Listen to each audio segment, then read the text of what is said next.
What's up and welcome to the channel. My name is Headshot and thank you for joining us.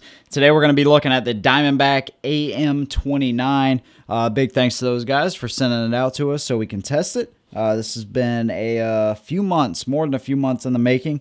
We will talk about everything, pros and cons, and our overall opinion, and of course a grade on the Diamondback AM29 here at the end. So stay tuned. We'll talk about how it shoots, all of that good stuff. And a little bit of size comparison. Really quick, if you'd like to join the SHOT team, maybe get one of these awesome patches or one of our t-shirts or some of the awesome perks, signed targets, all kinds of cool stuff, man, come check us out.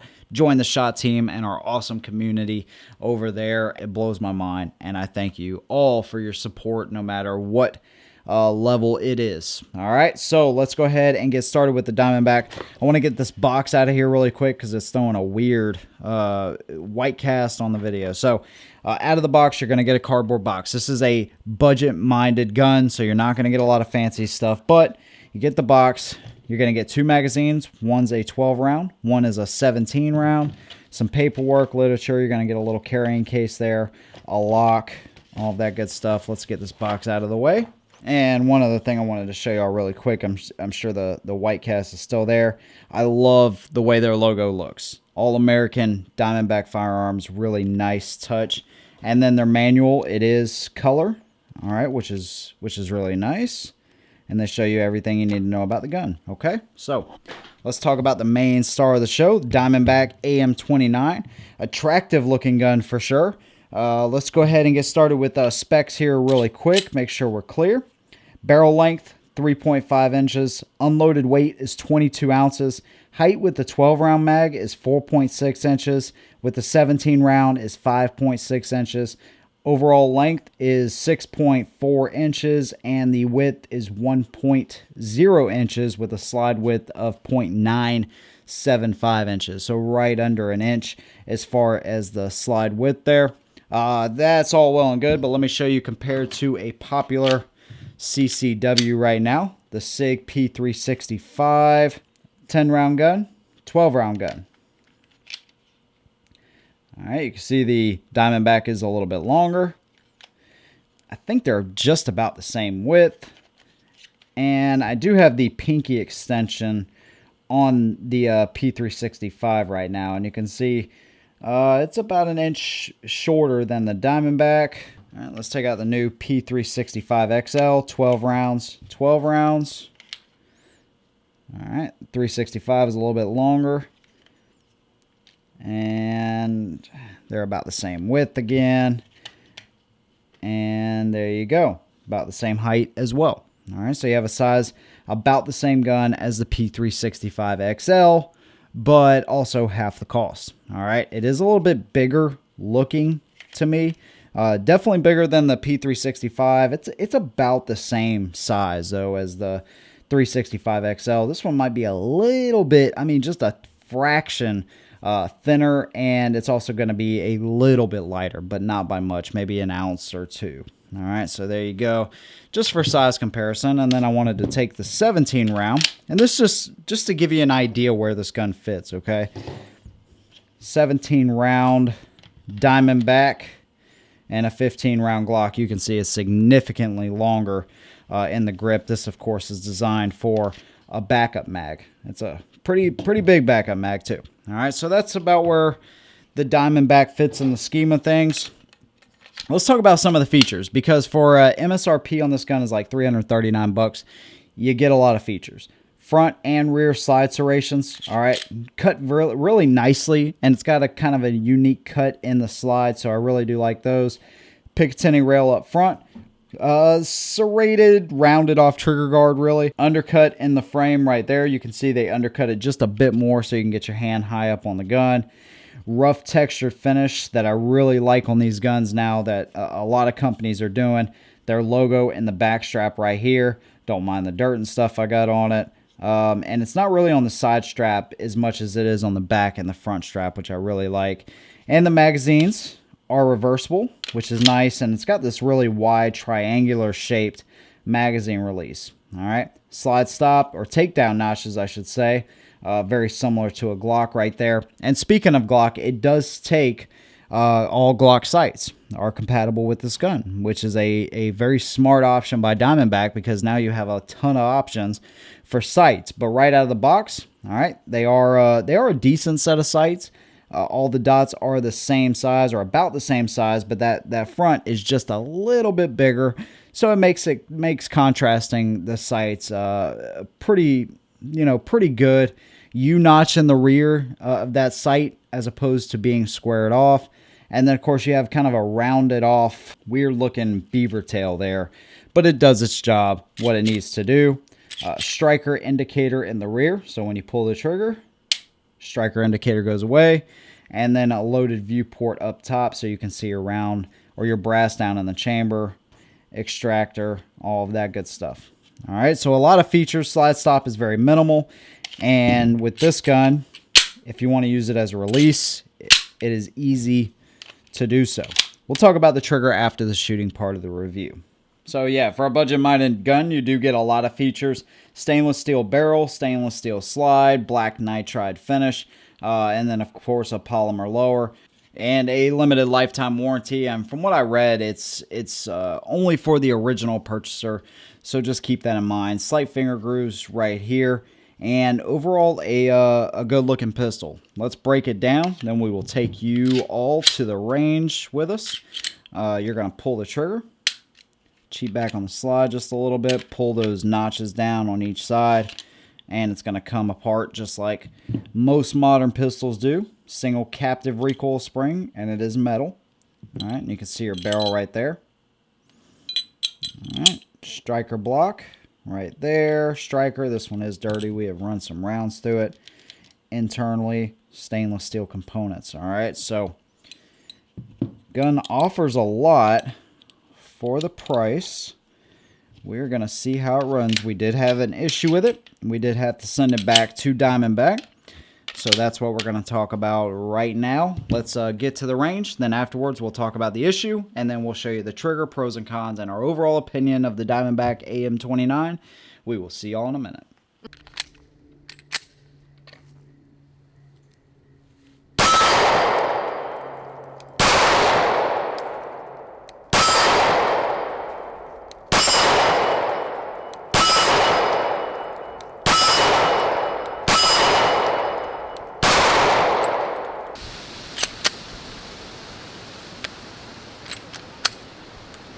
I don't know what that's all about. That's the second time it's happened with us trying to double feed in there. See, it's not wanting to.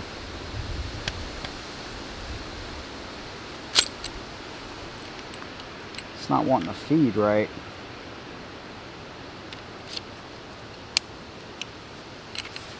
I only had 10 rounds in there, so.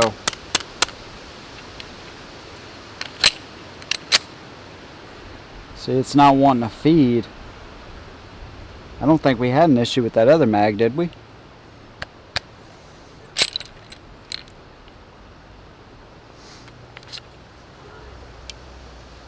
It's seated all the way back. Yeah. I'm not sure what that's all about, guys. It's not wanting to feed in the chamber.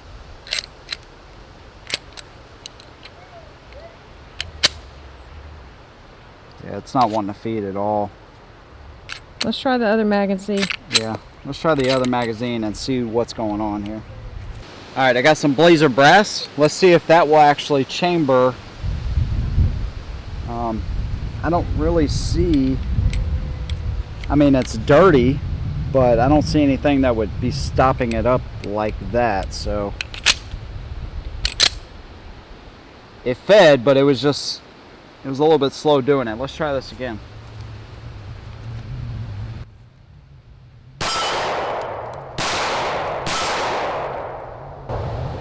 Alright, some kind of issue there. Looks like it, again, didn't want to properly feed.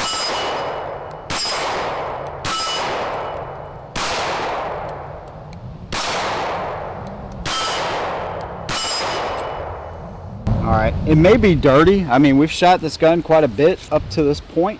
So I'm going to try to clean it and see if maybe we can get this thing to feed a little bit smoother. Alright, I took it apart. I cleaned it. Kind of give you an idea.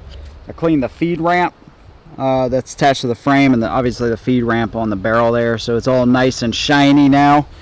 Let's try it again here on camera. All right, fed much better. Let's try this out.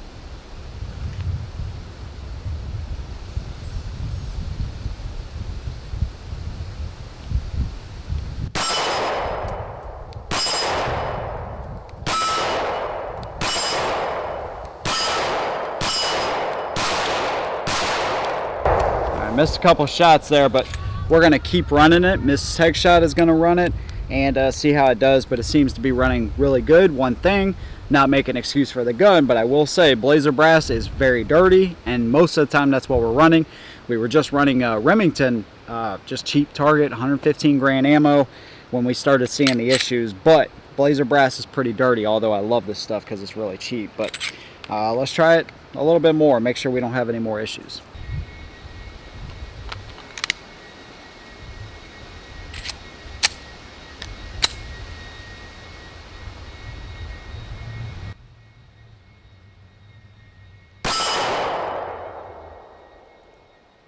Alright.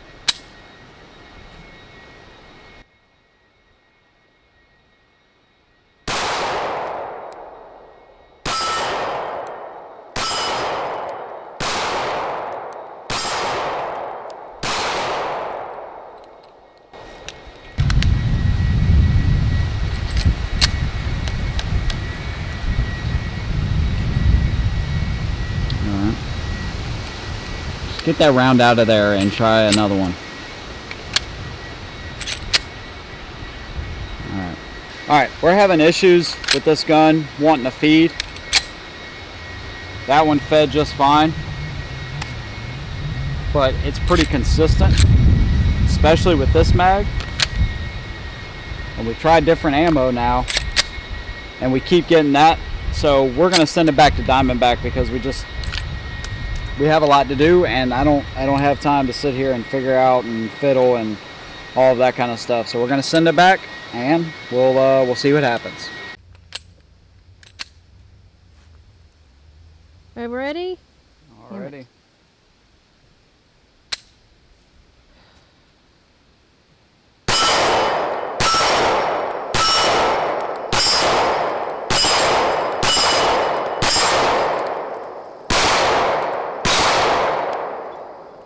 Alright, what I'm gonna do is I'm gonna pull that round out.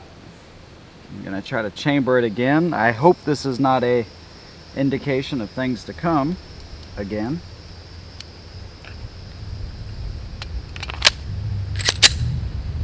Loaded fine that time.